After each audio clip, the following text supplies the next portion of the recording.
제3장.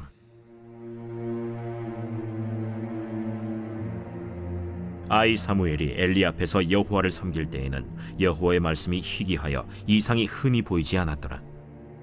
엘리의 눈이 점점 어두워가서 잘 보지 못하는 그때에 그가 자기 처소에 누웠고 하나님의 등불은 아직 꺼지지 아니하였으며 사무엘은 하나님의 궤에 있는 여호와의 전 안에 누웠더니 여호와께서 사무엘을 부르시는지라. 그가 대답하되 내가 여기 있나이다. 하고 엘리에게로 달려가서 이르되 당신이 나를 부르셨기로 내가 여기 있나이다. 나는 부르지 아니하였으니 다시 누우라. 하는지라. 그가 가서 누웠더니 여호와께서 다시 사무엘을 부르시는지라. 사무엘.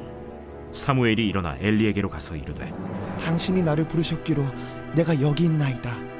내 아들아, 내가 부르지 아니하였으니 다시 누우라. 하니라.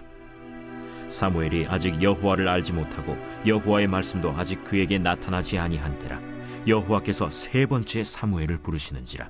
그가 일어나 엘리에게로 가서 이르되 당신이 나를 부르셨기로 내가 여기 있나이다.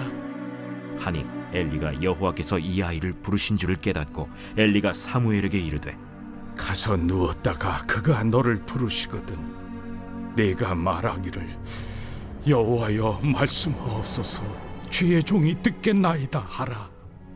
하니 이에 사무엘이 가서 자기 처소에 누우니라.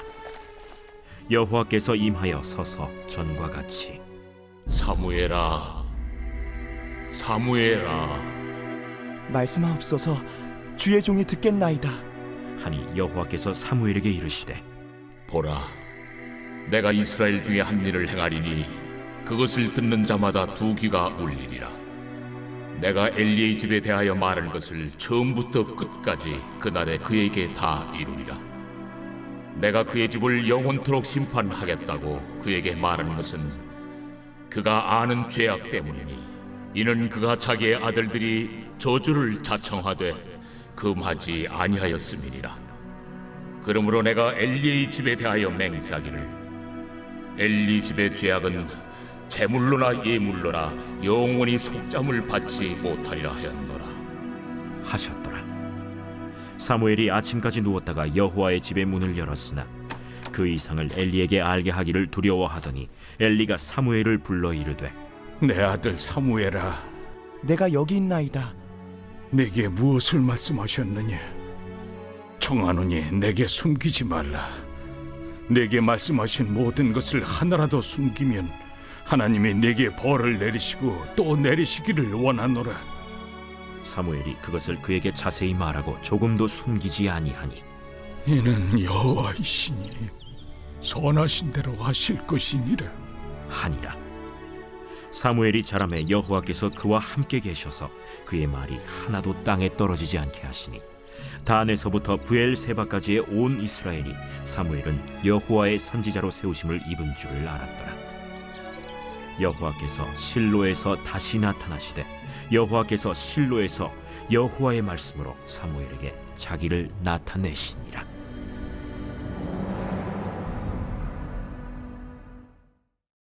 오늘 새벽에도 주님의 보좌 앞으로 나오신 성도님들에게 하나님의 은혜와 평강이 함께 하시기를 축원드립니다. 오늘 사무엘상 3장 말씀 함께 살펴보겠습니다. 사무엘서는 다윗에 대한 이야기입니다. 그의 등장과 그가 이스라엘의 통일의 왕이 되는 장면까지 보여주고 있습니다. 다윗은 어둠으로 가득한 이스라엘 땅 가운데 작은 빛처럼 등장한 인물입니다. 이 다윗의 등장을 이 글로써 읽게 되는 사람들이 이제 블레셋 바벨론의 포로로 끌려갔던 이스라엘 사람들입니다. 그래서 이 사무엘서는 어둠으로 가득한 이스라엘 땅 가운데 다시 빛으로 나타날, 즉 다윗의 후손을 갈망하게 하는 그런 성경이죠. 그래서 이 사무엘서 자체가 복음이라 하겠습니다. 동시에 또 우리들에게도 이 사무엘서는 큰 메시지를 전해주고 있습니다. 우리 인생 가운데 암흑 속에 있을 때에 우리는 어떤 탁월한 지도자나 우리의 삶에 어떠한 빛을 한 줄기 발견하기를 원하죠. 그 빛으로 오신 예수 그리스도 그분을 만나게 되어지면 그의 통치와 다스림 그 안에서 풍성함과 생명력 넘치는 삶을 살 수 있는 소망을 갖게 하는 그런 성경이라 하겠습니다. 더 나아가서 이 땅 가운데 다시 오실 예수 그리스도를 또 바라보게 하는 그런 성경이기도 하지요. 이 예수 그리스도가 다윗이 등장하기 위해서 하나님이 어떤 일을 하셨는지를 룻기와 사무엘서 상 초반에 이야기해 주고 있습니다. 다윗을 등장시키기 위하여 하나님은 모압 땅에서 믿음의 여인 룻을 준비시켜 주시죠. 또 은혜를 아는 자인 보아스를 준비시켜서 이 둘 사이에서 다윗이 태어날 수 있는 상황을 만들어 주십니다. 이제 다윗이 왕으로 쓰기 위해서 킹메이커 기름 부을 자가 필요했는데요. 그 당시 대제사장 엘리와 그의 아들들 홈니와 비느하스는 이 일을 감당하기에 적합하지 아니하였습니다. 하나님은 한나라는 기도하는 여인, 이 여인을 통해서 사무엘을 등장시키시고 이 사무엘이 하나님께 바쳐져 하나님께서 사용하기 좋은 선지자로 서게 되죠. 그래서 사무엘 선지자를 통해서 다윗이 기름 부어 이스라엘의 왕이 되어줍니다. 이 모습은 예수님 당시에 그대로 다시 반복되죠. 예수님이 오시기 위하여 세례 요한이 준비되어지고 그 세례 요한을 통해서 예수님이 메시아임을 온 땅 가운데 증거하게 하십니다. 오늘 등장하는 이 3장의 말씀이 또 우리에게 적용이 되어지는데요. 우리는 선지자로 부름받은 자들이죠. 우리는 왕으로서 제사장으로서 선지자로 부름받은 자들입니다. 우리 선지자로 부름받은 우리들이 해야 될 중요한 사명이 다시 오실 예수 그리스도를 예비하고 그분의 길을 준비하고 그분을 선포해야 되는 것입니다. 사무엘이 선지자로 부름받은 이유는 기름 부음 받을 자 다윗을 예비하기 위함이었고 세례 요한이 성령으로 충만하여 그가 선지자로서 마지막 구약의 선지자로서 사용되어짐은 예수 그리스도의 오심을 준비하기 위함이었습니다. 우리도 다 선지자로 부름을 받았는데 우리가 해야 될 일은 다시 오실 예수 그리스도를 준비하는 일을 해야 되는 것이죠. 그것을 성경에서는 땅끝까지 복음을 증거하라는 메시지입니다. 이제 3장으로 들어가 보도록 하겠습니다. 이 3장에서는 최초의 선지자가 부름받았을 때의 그 상황을 얘기해 주고 있습니다. 성경에서는 아브라함도 하나님의 선지자로 칭하기도 하였고요. 모세를 선지자로 칭하기도 하였습니다. 하지만 가나안 땅에 들어가서 즉 이스라엘이 국가로서 형성된 이후에 최초의 선지자는 사무엘입니다. 그래서 성경에서 공식적으로 최초의 선지자는 사무엘이라 할 수 있겠죠. 사무엘이 등장할 때의 상황을 보게 되면 선지자가 무슨 일을 해야 되는지를 명확하게 알려주고 있습니다. 1절 말씀을 보시면 이 사무엘이 엘리 앞에서 여호와를 섬길 때에는 여호와의 말씀이 희귀하여 이상이 흔히 보이지 않았더라. 하나님이 사무엘을 선지자로 부르셨는데 이 부르심의 상황은 하나님의 이상이 흔히 보이지 않았습니다. 말씀이 희귀하였습니다. 이스라엘 땅 가운데 말씀이 없고 하나님의 이상, 하나님의 비전, 하나님이 제시하시는 이스라엘의 방향성이 존재하지 않았던 때였습니다. 이것이 이제 사무엘 사사기에 나오는 그 암흑의 상태, 어둠의 상태인 것이죠. 이 선지자라고 우리가 부르는데요. 이것은 예언자라는 뜻도 가지고 있습니다. 예언자, 선지자, 우리가 이제 예언의 은사라고도 하지요. 이 선지자가 하는 일이 무엇인가? 선지자가 하는 일이 구약에 두 가지가 나옵니다. 첫 번째가 오늘 나와 있는 것인데 말씀이 없는 세대에 말씀을 증거하는 자가 선지자입니다. 이스라엘 땅 가운데 말씀이 멈춰져 버렸습니다.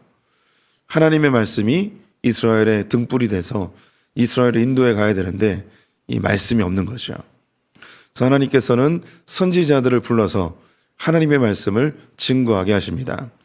그래서 이 여호수아 이후로 사사기부터 말라기까지에 있는 그 모든 구약의 성경들은 이제 선지자들을 통해서 기록되고 선포되어지죠. 그리고 이제 선지자가 해야 될 일이 오늘 사무엘서에는 나오지 않지만 성경을 쭉 가다 보면 역대기, 열왕기 이런 곳에서 선지자가 하는 일이 나옵니다. 그래서 이미 말씀이 선포됐습니다. 근데 이 말씀에서 사람들이 벗어난 거예요. 그러면 다시 말씀으로 돌아오라고, 회개하라고, 여호와께로 돌아오라고, 이것을 증거하는 자들이 선지자입니다. 말씀이 선포된 시대에서 말씀으로 돌아오라고 이야기하는 자가 선지자입니다. 우리가 예수 그리스도 이후로 왕으로서 부름받았고 제사장으로 부름받고 선지자로 부름받았습니다. 왕으로 부름받았다는 것은 하나님의 말씀을 받아서 내게 주어진 삶을 통치하고 다스리는 삶을 사는 것이 왕의 삶입니다. 저기 계신 모든 분들이 왕입니다. 우리는 그 누구에게도 지배를 받지 않는 오직 하나님께로만 지배받는 그런 자유로운 왕들입니다. 우리는 결코 노예나 종이 아닌 것이죠. 동시에 우리는 제사장입니다. 제사장은 하나님과 백성 사이에서 예배하며 중보하는 자이죠. 그래서 우리 성도님들은 하나님과 이 열방 세상 중간에 있는 제사장들입니다. 그래서 하나님을 예배하고 또 이 땅에 있는 죄악들을 하나님께 중보하는 역할을 감당합니다. 동시에 하나님께서 백성들 가운데 선포하시는 축복의 내용들을 선포하는, 이 땅을 축복하는 역할을 우리가 감당하고 있는 것이죠.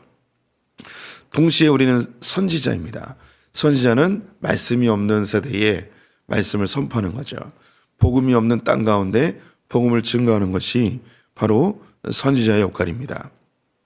우리 성도님들의 삶의 영역 속에서 말씀이 없는 영역이 어디일까요? 가장 가깝게는 나의 배우자일 수 있습니다. 배우자가 교회를 다니지 않고 하나님을 몰라요. 그러면 그들에게 하나님의 말씀을 증거하는 것, 선지자의 역할이죠. 또 우리의 자녀들에게 하나님의 말씀대로 양육하는 것, 이것도 선지자의 역할입니다. 나의 가족들, 그리고 내가 일하는 일터에서 하나님의 말씀이 없을 때, 하나님의 이상이 없을 때 우리가 그것을 선포하는 겁니다. 또한 내 배우자나 내 자녀들이 하나님의 말씀에서 벗어났을 때 그것을 바른 길을 갈 수 있도록 지도하고 권면하는 것, 이것이 선지자의 역할입니다. 그래서 신약 성경에 넘어오면 예언의 은사를 명확하게 규정해 줍니다. 고린도전서 14장 2절에 보면 예언은 덕을 세우고 권면하고 위로하는 것이다 라고 되어 있습니다. 그래서 예언은 미래를 점치고 뭔가 보고 이런 것이 아닙니다. 흔히 이 세상에서 이야기하는 그런 미래를 이야기하는 것이 예언이 아닙니다. 성경은 예언이 무엇인가? 하나님의 말씀을 선포하여 또 하나님의 말씀에 벗어난 자를 위로하고 권면하여서 하나님이 원하시는 길을 계속 걷게끔 하는, 그걸 선포하는 자들이 바로 예언자, 선지자입니다. 그래서 바울은 그 어떤 은사보다 예언의 은사를 사모하라고 하죠. 왜냐하면 이 예언이 그런 역할을 하기 때문입니다. 점치고 미래를 이야기하는 그런 것이 아니고 우리의 지체들이 이 믿음의 길을 계속 걸을 수 있도록 그 어둠 속에 있는 자들 가운데 등불처럼 말씀을 제시해 주고 또 하나님께서 멀어진 자들을 다시 권면하여 하나님이 원하시는 거리를 걷게 하고 쓰러져 낭망하여 믿음의 길에서 좌초된 우리의 지체들을 끄집어 올려서 그들을 다시 걷게끔 하는 것이 예언입니다. 우리 이제 교회 시대에 신앙생활하면서 가장 이러한 일을 많이 하는 게 목사이죠. 목사는 설교를 통해서 말씀을 선포하고 성도님들을 위로하고 격려해서 이 믿음의 길을 계속 걷게끔 합니다. 그래서 이 신약 성경 특히 바울 서신에 보게 되면 예언하는 자라고 되어 있는데 그 예언하는 자는 다 목사로 해석해도 무방합니다. 즉 선지자, 예언자는 말씀이 없는 시대에 말씀에서 벗어난 시대에 말씀으로 돌아오라고 선포하는 것이 바로 예언자, 선지자입니다. 이 일에 우리가 모두가 다 부름을 받은 것이죠. 사무엘이 이렇게 말씀이 없는 세대에 하나님께 부름을 받게 됩니다. 또 오늘 성경에는 그림 언어를 통해서 메시지를 또한 전해주고 있는데요. 2절에 보면 엘리의 눈이 점점 어두워가서 잘 보지 못하는 그때에 엘리의 눈이 어두워졌습니다. 엘리는 대제사장이고 하나님의 말씀을 백성들에게 알려줘야 되는 그런 위치에 있는 자였습니다. 근데 눈이 어두웠어요. 이것이 이 당시 이스라엘의 영적 상태를 보여주고 있는 것이죠. 그런데 희망을 보여줍니다. 3절에 하나님의 등불은 아직 꺼지지 아니하였으며, 말씀이 희귀하여 대제사장은 눈이 어두워진 이 암흑과 같은 세상에서 아직 하나님의 등불이 꺼지지 아니하였다는 그림 언어를 통해서 희망을 제시하고 있죠. 아직 꺼지지 않은 이 등불이 무엇인가? 사무엘이었습니다. 어린 사무엘. 하나님께서 이 사무엘을 부르십니다. 왜 어린 사무엘을 부르셨을까요? 이유는 아주 명확합니다. 이스라엘 땅 가운데 하나님의 말씀을 들을 수 있는 사람이 아무도 없었습니다. 하나님은 하나님의 말씀을 이 땅 가운데 선포하여 계시하여 그것을 이루기를 원하십니다. 하나님이 일하시는 방법은 3단계로 이루어져 있는데요. 계시, 선포, 성취입니다. 하나님 반드시 이 단계를 거치십니다. 하나님의 사람들 통해서 먼저 계시해 주십니다. 그 입술을 통하여 선포하게 하시고 그 일을 이루시죠. 왜 이 단계를 거쳐야 되냐면 어떤 일이 벌어졌을 때 하나님이 하셨음을 알게 하기 위함입니다. 하나님은 이 땅 가운데 하나님이 하실 일을 먼저 알려주시고 하나님의 사람들이 이것을 보고 하나님이 하셨구나, 하나님이 계시는구나, 하나님이 역사하시는구나 라는 것을 알게 하시죠. 사무엘 외에는 이 말씀을 들을 자가 없었습니다. 이 당시에는 그 누구도 하나님을 찾지 않는 그런 시대였죠. 사무엘은 아직 하나님을 알지 못하기에 2번이나 부르지만 엘리에게 찾아갑니다. 엘리 제사장이 이것이 기이하여 여호와께서 부르시는구나 라는 것을 그가 그래도 대제사장이었기에 사무엘에게 알려주고 주님, 내가 여기 있으니 내게 말씀하여 주십시오 라는 고백을 하게 합니다. 3번째 나타났을 때에 사무엘은 엘리 제사장이 알려준 대로 고백하였고 하나님은 엘리 가문의 멸망을 예고하십니다. 이미 2장에서 여호와의 사자를 통하여 엘리 제사장이 알았지만 그것을 경고로 받지 않고 그냥 놔뒀죠. 그래서 하나님께서 엘리 제사장에 대한 그 가문의 최후를 사무엘을 통해서 알려줍니다. 한날에 처음부터 마지막까지, 즉 엘리 가문에게 일어날 모든 저주를 한날에 다 이루겠다는 것입니다. 이제 4장에서 그게 나오게 되는데요. 법궤를 빼앗기고 전쟁에 나갔던 홈리와 비느하스는 같은 날 죽고 이 소식을 들은 엘리는 의자에서 뒤로 넘어져 목뼈가 부러져 죽게 됩니다. 그래서 성막의 모든 제사장들이 사라지고 사무엘이 제사장으로 서게 되죠.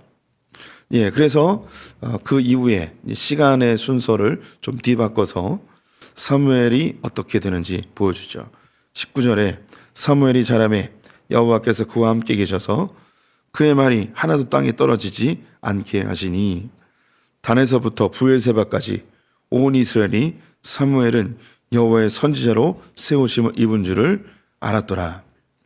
이스라엘 전체에 사무엘이 선지자로 하나님의 말씀을 증거하는 자로 입증되게 되었죠. 그가 예언하면 그 예언이 그대로 이루어집니다. 이스라엘 백성들 가운데 어떻게 행해야 될지를 선언하면 그것이 그대로 이루어지죠. 21절 말씀, 여호와께서 실로에서 다시 나타나시되 여호와께서 실로에서 여호와의 말씀으로 사무엘에게 자기를 나타내시니라. 사무엘이 선지자가 될 수 있었던 것은 하나님의 말씀을 들을 수 있었고 그 말씀을 들은 대로 선포하였기 때문입니다. 우리가 모두가 다 선지자입니다.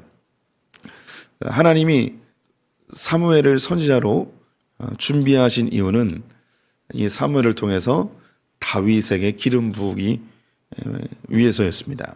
다윗을 예비하기 위함이었죠. 다시 반복해서 말씀드립니다. 우리 성도님들은 모두가 다 선지자로 부름을 받았습니다. 이제 우리가 해야 될 일은 다시 오실 예수 그리스도를 준비하는 일입니다. 주님의 다시 오심을 땅끝까지 증거해야 될 것을 우리가 명령받았고 우리에게 주어진 책무이죠. 성도님들이 한 분 한 분이 이제 하나님의 말씀을 들을 수 있는 자가 되었습니다. 선포하십시오. 그리고 하나님이 알려주신 대로 우리의 지체들, 또 우리의 가족들, 또 우리 주변에 있는 이웃들에게 하나님이 원하시는 길을 갈 수 있도록 이 예언자의 역할, 선지자의 역할을 감당하시기 바랍니다.